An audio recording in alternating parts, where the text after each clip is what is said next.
Hello, guys. Welcome back to my YouTube channel. If you're new here, my name is AJ. I am a fashion design YouTuber. In this channel, I share everything fashion, design, and style made simple and easy for you. If you have not subscribed to my YouTube channel, do well to click that subscribe button and also hit the notification bell so that when next I upload a new video, you'll be the first to see it. And to my returning subscribers, I'm saying a very big welcome to you. Thank you for tuning in once again. Big love, guys. So today we have a very interesting one before us, and it is how I deal with frustration when sewing goes wrong. If this is something that interests you, stay tuned.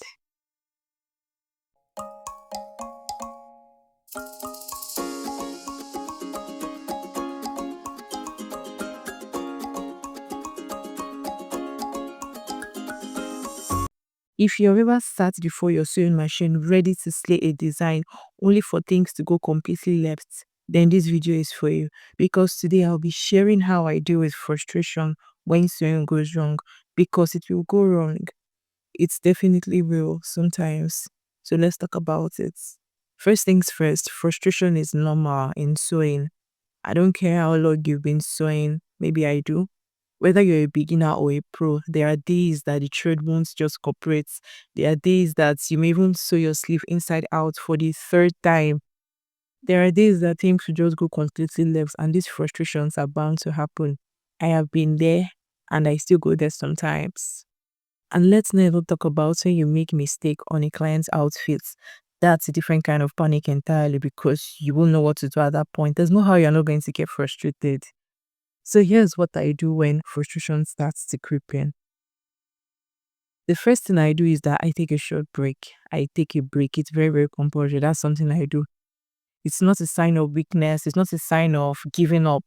It's just taking a short break just positions your mind and takes your mind out of the current situation. So when frustration starts to creep in, how do I know that I'm getting frustrated? I start getting irritated.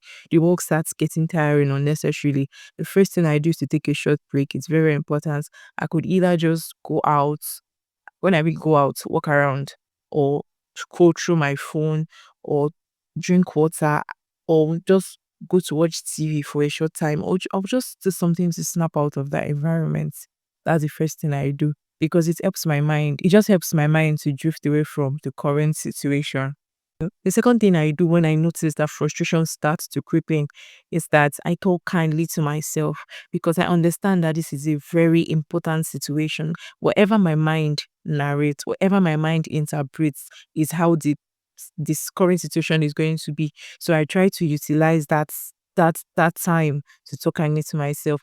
I tell myself things like, okay, calm down. This is a problem that can be fixed. This is something you can work on. It's not permanent. Just put your head on it, put your head in it, and let's see what we can do. There's something my boss used to say back then. She used to say that every mistake a tailor makes is a design, or any mistake a fashion designer makes is a design.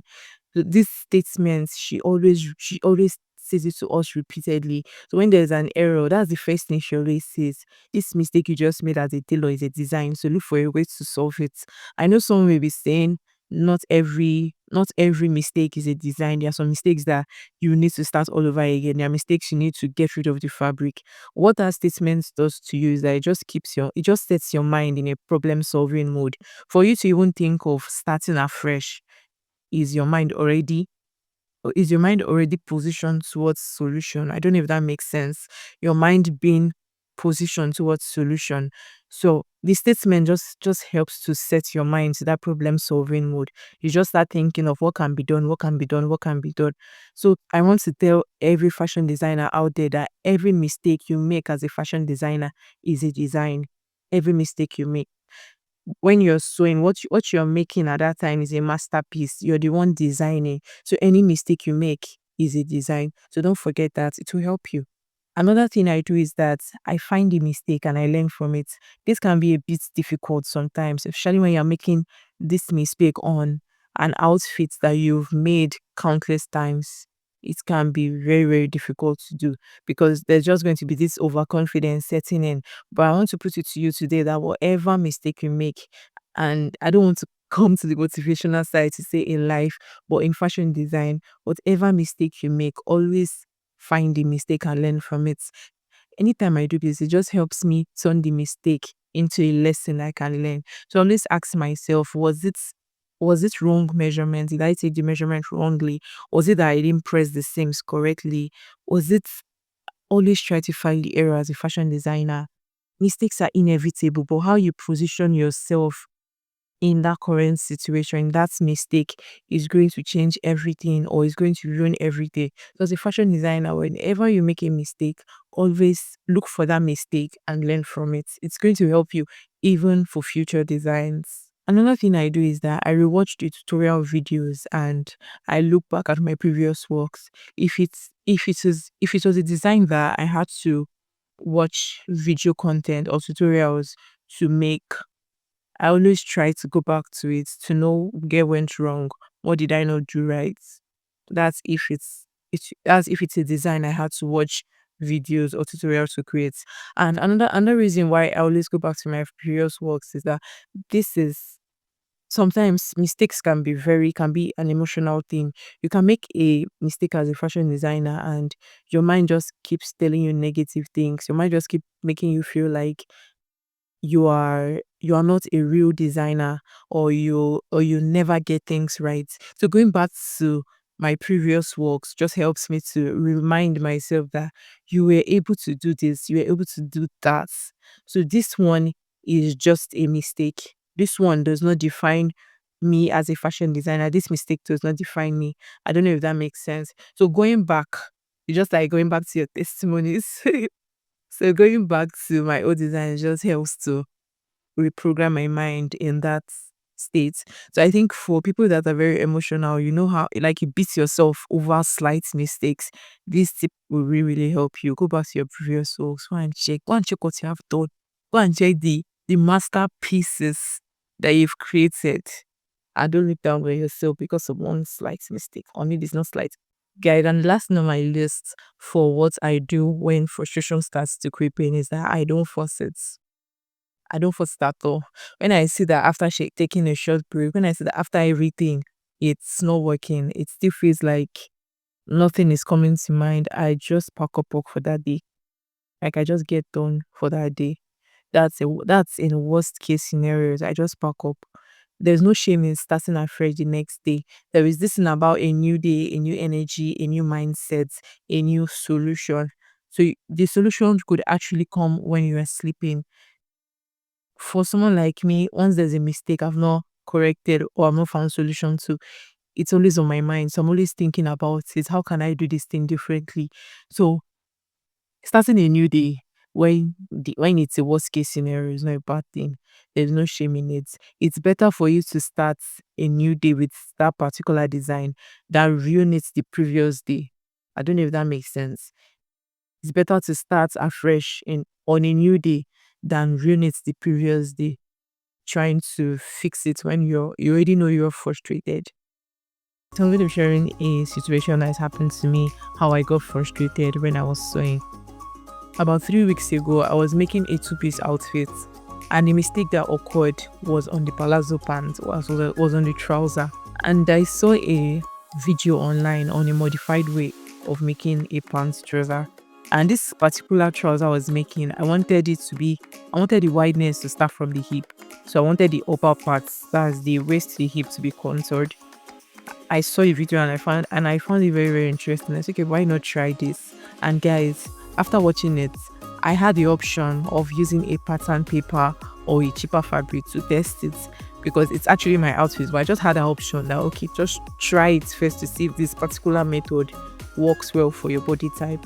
But somehow I just got overconfident and it will work no matter what it works. Let's just do it. So I went directly on the fabric, and that was not even where things went south. Things were still good then. I was really happy after I did all the pattern. After I did the pattern, I was happy that yes, I got what she said exactly. I modified it to my taste. I got what I wanted.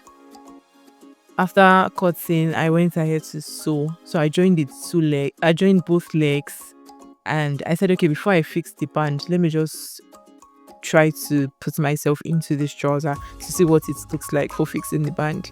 And guys, lo and behold, I wore it and the back part was too tight. At that point, I just had this instant headache. The headache came from I don't know where. It just hits me like what just happened. I was just really, really confused. I didn't even know what to do at that point. I left it. I came back. I didn't know what to do. The in fact, seeing the trouser was making me annoyed. And I won't even say that it was the designer's fault. That's the video I saw. I don't think it was her fault. I don't think she didn't mention she didn't mention the body type of her client or the person she was making it for. She didn't mention it. So, and when after everything, after I just came to the conclusion that probably that particular pattern, the modification she made was for a slimmer person, and I'm not on the slim side. So, guys, so really serious. That day I just shut down work because nothing was happening. I had option of joining fabric to the back part. The front was nice, the front was good, the legs were, so just the back parts. I had option of joining fabric to it, maybe just give it small ease. But the top is a crop top. There's no how people are not going to see the joining at the back. Like, I just told myself, see, you're not going to spoil this clothes today. You're not going to ruin it. Just leave it. If you can't think of what to do tomorrow, leave it till next tomorrow, because I didn't know what to do. So I left it. I went to bed. The next day, I just took off the trouser, and somehow I just thought about it. Said, you know what? Just fix the band first. I fixed the band, and it was time to fix the zipper. Then I noticed that the allowance at the back crotch was half inch. So I had to reduce it to 0.25. I don't know if that makes sense. I had to reduce it to that, or a quarter inch. And this was supposed to be a side zipper. I had to make it a back zipper so that even the zip can add ease. At that point, I needed ease. Even if it's 1 inch ease, it's fine. I just need something to make baby comfortable. So I did it and I tried the trouser on and it was nice. It was not giving my initial design. It was not giving what I wanted initially, but it was functional. I could bend, I could stretch. It was not tearing. So guys, that was how I was saved from that situation. And when I even wore the trouser out with that's a complete two-piece, everybody was just admiring it there. I said all this to say that sewing is creative, but it can also be technical. These frustrations are normal. It happens to every designer, even the best of the best. It happens to them, and you're not alone. If you're feeling frustrated right now, you're not alone. It's something that is normal and it happens to everyone. Don't let the frustration, don't let the mistake stop you from growing. It is part of your story as a fashion designer. These are things you remember and you laugh right. These are things you remember and you'll be happy that you've learned how not to make those mistakes again. So don't forget, every mistake a fashion designer makes is a design. Every mistake a tailor makes is a design. So stick to that statement, run with it. And I just know that somehow it's going to boost your confidence whenever sewing goes wrong or you start getting frustrated. And here you have it, guys. We've come to the end of today's video. If you found this video helpful, give this video a thumbs up and also leave your comments in the comment section. Tell us your experience, that situation that was just so overwhelming and frustrating. Do well to share in the comment section so that others can share in your story. And also, if you've not subscribed to my YouTube channel, do well to click that subscribe button and hit the notification bell so that when next I upload a new video, you'll be the first to see it. And also share this video to your family and friends. There's so many fashion designers in this situation, so share it to them. This is our story. This is something we always have to say. So share it with your fashion designer friends, or just share with your community. And until next time, keep creating, stay happy, stay blessed, keep learning, keep growing. And don't forget, you're not alone. You've got this. Bye.